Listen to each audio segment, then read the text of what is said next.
Hey guys, subscribe for daily content. And if you're shopping for gear, make sure you check out the description for the newest items at some of the very best online retailers.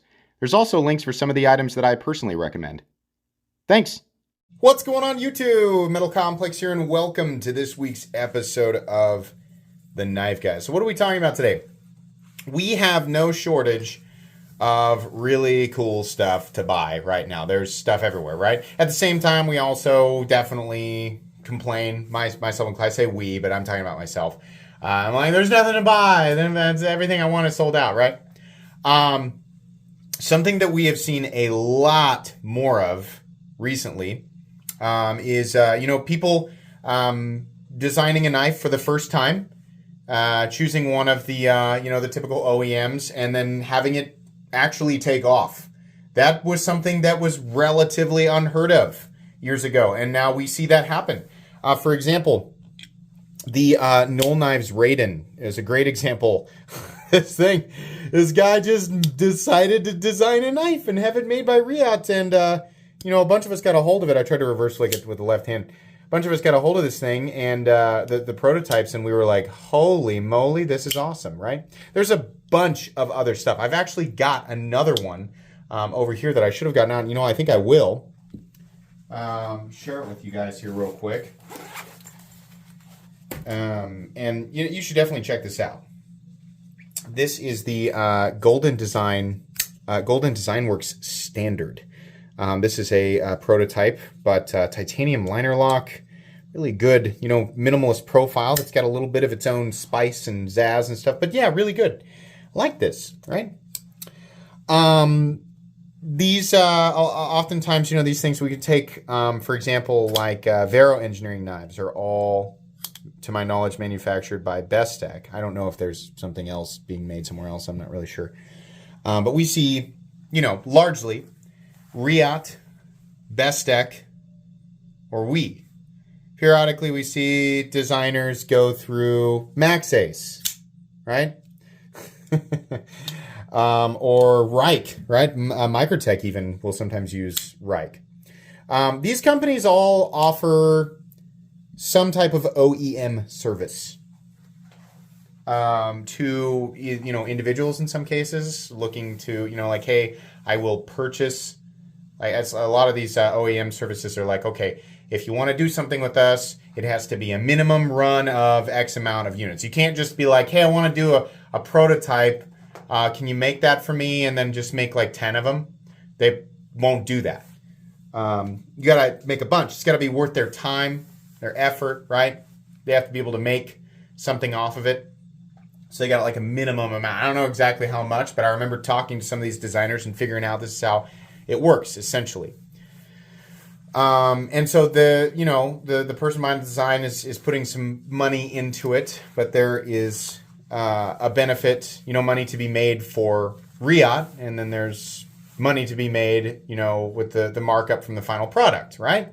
It's just part of it. You're not going to turn around and sell it for exactly what it costs them, because then you just break it even, and it's a total waste of time. I don't know why I'm explaining this. Nobody needs it explained, right? These are all Chinese OEMs, right? Chinese companies are not the only companies making premium knives. We obviously have many American companies making, holy moly, making many premium knives, right? TRM, or Three Rivers Manufacturing. Beautiful, right?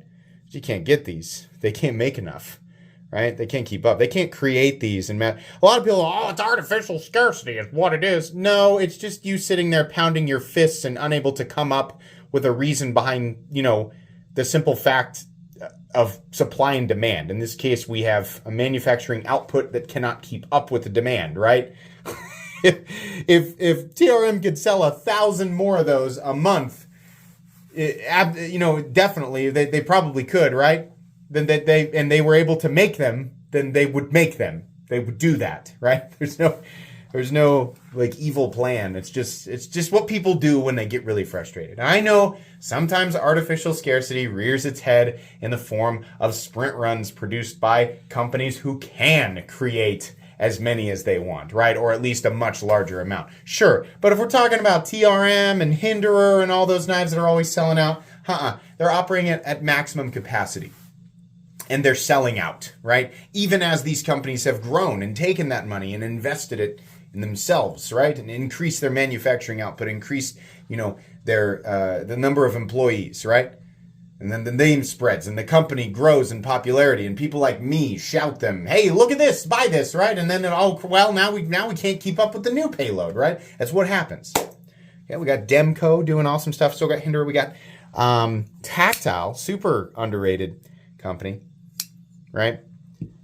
Now, some of these like Medford, for example, does offer apparently OEM services it's probably a limited service. They created they manufactured the 3/4 AR for Strider. This is common knowledge now. In the beginning, I think there was some, people didn't know who was making it, but now everybody knows, right? 3/4 AR is made by Medford. I don't know that he openly offers OEM services to just anybody, or if it's got, parameters and limitations, but there's an example of somebody who is large enough to be able to do that. I think Hinderer is also large enough to be able to do that if he wasn't dealing with the incredible demand for his knives, right?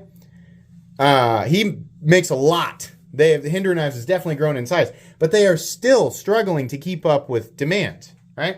I'm not going to sit here and pretend that I know everything about how everybody works. I've got a point to make, just giving a bunch of examples, right? But I don't want anybody to think that I've got inside knowledge or information, because I don't. I'm not best friends with any of these people. They haven't taken, they haven't given me a look at their books or anything like that. But just judging by how quickly these things fly off the shelves and what I know about their companies and the size of their operations, right? Demco knives, nowhere near, to my understanding, nowhere near. People are always like, why doesn't Demco make more of the 80/20? This is just Demco and his brother. And I don't know, maybe a couple other guys. They're not the same size as Medford or Hinderer, and nowhere near the size of Spyderco or Benchmade. They can't just magically make more. It's not like, there's 15 people who want them and they only make 10. Well, there are more. No, there are freaking hundreds and hundreds, if not thousands of people, tens of thousands of people, you could argue, who want these knives, and they simply cannot make nearly enough in a batch. That's why they're gone so quickly. They just can't do it, right? It's just like with TRM. If they could make an additional 500 or 1,000 more every month, they would sell them easily. They just can't. They can't keep up with it, right? So they've got the 80/20.5s that are manufactured in Taiwan, a much larger facility that can make a lot more of them, right? So what's the point? What are you trying to get to? So I just recently found out that M3 Tactical offers OEM services. When I first handled their CCT folder, which, by the way, everything they make, according to their website, is in-house. The only thing they outsource is their heat treat, it's a Peters heat treat, right?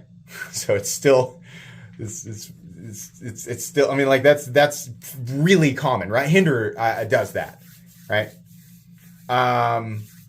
But their price was amazing. That CCT folder I handled, I was like, wow, this is freaking precision. Sometimes, I've seen some oh, we're all in-house in USA, and I'm like, yeah, I believe you, but the manufacturing quality is just kind of that CCT folder, and say what you will about the aesthetic of the Marine Raider, but this is made well. This is not a lazy knife, right? Pretty impressive. They offer OEM services. I saw that on their website. They offer OEM services. I'd like to see a lot more, being someone who does live in the United States. I am not against, obviously, I have many knives that are manufactured in China in my own collection, right? But if I have the opportunity, I would opt for a USA knife, even if it costs more, right? For me, it's like, yeah, whatever. I'll pay $200, $300 more for the same thing made truly in the United States. That's just me. I'm not saying everybody should. My point is, given what they can do, and then these knives, both the CCT and this guy ended up, they're selling for $350 or so, which I think is really fair. I mean, a lot of the stuff that is being created by the Chinese OEMs, by individual designers that are located here or somewhere else, around the world. They're in the same ballpark. Number one, I think people should be paying a lot more attention to M3 Tactical, right? Give them some projects to work on, because I would love to see stuff. I'm not coming down on stuff like this. This is wonderful. I'm so happy we have it. But holy crap, if I could get the same thing and it's made in the United States, even if it was a little bit more, definitely. And I know that there are lots of people who both do and don't watch my channel who think the same way, right? The vast majority, I know what my analytics are, right? 87% of you are from the United States. I'm not saying you all have to think like me, but I'm going to guess, God, at least a third of you who are watching from the United States would prefer, to buy something from here. Sure. You can think however you want, right? This is not, I'm not trying to turn this into anything political. I know that some of you will, right? Don't do that. I'm going to remove it, right? I don't go out of my way to aggressively remove things from my comment section, but if you want to push that political thing down there, I'm going to remove it. It's gone immediately, right? So don't go out of your way to type up a big book, right? Where you stand up on a pedestal and don't do that. I'm going to remove it. I still would like to see more of these, designs and these projects go through American OEM, providers, OEM service providers. And I know that the first thing you're going to say is that'd be great, but here's the problem. It's just like you said, the manufacturing output of a lot of these places who are even like Hinderer or Medford, who are larger, they just don't have the time, manpower, right, to squeeze these things in. Right. And then there's all the different calibrations and things that you have to do. Right. And then the costs and all that. That's the problem. Right. It's not like TRM. They can't take on stuff like that. Tactile. I'm really curious if they are able to, I think that would be really cool. I don't know what Tactile's capacity is. But I think that's another one to watch, that I'm speaking to, design companies or individuals who feel like their only options are to go with Chinese OEMs. And here's the thing. You do that and it's going to save you a little bit and it's going to save your potential customers a little bit, right? But I just feel like there's this large potential market of people who like to see these interesting designs coming straight out of the community, who would be absolutely overjoyed to find out that it was made by somebody like M3 right here in the United States. I mean, that has to be, that it absolutely has to be, right? And again, easier said than done, right? It's almost like I'm sitting here like a whiny baby going, make this happen. It's easy. Just make it in the USA. Obviously not. But I just learned this the other day. I just happened to read on M3's website, we offer OEM services, right? I don't know if that means we can make like 50 knives. I don't know if it means we can make 500, right? I mean, projects take a little bit. Even when we're looking at somebody like Riat, they take a bit, right? You're looking at, you do the pre-orders and then they deliver in 6 to 9 months. So it takes a little bit, right? So it's probably going to be the same thing. But I feel like there are more USA OEM services than many of us realize. And some of these companies, that are based in the United States that are growing, I think there's a pretty massive opportunity in OEM services, since the popularity of, community-grown designs is rising. It's interesting that we're seeing this, and it's no revelation, right? I'm sure there are many people who have come to the exact same conclusion. And again, I don't want anybody to think I'm just trying to snap my fingers hey, let's make this happen.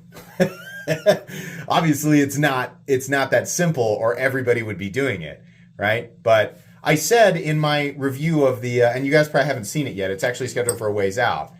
But when I reviewed this, which, this is a big, crazy tactical Tanto, and it's got quirkiness with the design, but the actual manufacturing quality is very good. And this is the second time that I have handled something from M3 that I was really impressed with.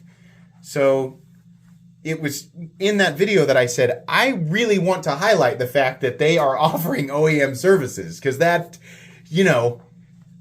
if there are a lot of people, I've said many times, and I don't want anybody to think that I'm all of a sudden going to put a design on the market, right? But I've said many times, one of the main things that's held me back, there are other things, one of the main things that's held me back from designing my own knife and putting it out there for people to enjoy is that I felt limited to Chinese OEMs, right? I also felt like anything, if I did get an opportunity to do something with a USA OEM, the price would be so unbelievably outrageous that it would just make everybody mad, right? The other problem is, of course, I'm a knife reviewer, right? So it's a little bit of a sellout move. At least that's my perspective. I'm not saying anybody else who does what I do. If you want to put your own design out there, I'm not going to judge you. But for me, it's like, I'm reviewing knives, though. I put my own product on the market. I feel like I'd lose a little bit of credibility, right? So, but yeah, if you've ever felt like, it'd be cool. I've got some designs that'd be really cool to see come to life, but I just don't feel comfortable with a Chinese OEM or just anybody outside the United States, right? Again, I'm not anti-knife manufacturing anywhere. I review things from all over the world, and I own things that are manufactured in all corners of the world, right? But if that's ever held you back, you have I feel like at least a couple of options. And just judging by M3's pricing, I feel like the pricing is a little bit better than some of us would assume. So, I don't know. I'd really like to see what happens with this. I'd like to see, somebody take one of their designs, even somebody that already has a popular design, right? And, give M3 a shot, or somebody similar, right? If you know of other USA OEM services, that can actually create knives of this caliber, then, should give them a crack at it. I know this is kind of comes off, it's coming off as real stupid and simple, like, you just make it happen, right? I know it's not that simple, but, it's like we got to start somewhere. So, anyways, it's just a ramble, right? I hope this was, I hope this creates an interesting discussion down in the comments. Keep it civil. Keep the heavy politics out. We don't need any more of that. Oh my God, I'm so sick of it. Aren't you guys? It's got to be exhausting. It's just exhausting to have all this political stuff just dumped in our face all the time. But yeah, I think that's going to be pretty much it today. I hope you guys enjoyed. Please make sure to follow me on Instagram at metal_complex. If you enjoyed this video, leave a like. If you'd like to check out my other content, I do, of course, have lots of videos of knives that are either expensive or inexpensive that I do or don't like, so check those out. And if you enjoy all my content, go ahead and click on that Metal Complex logo right there and subscribe, because there's definitely more coming. Thanks again for watching, everybody, and have a great day.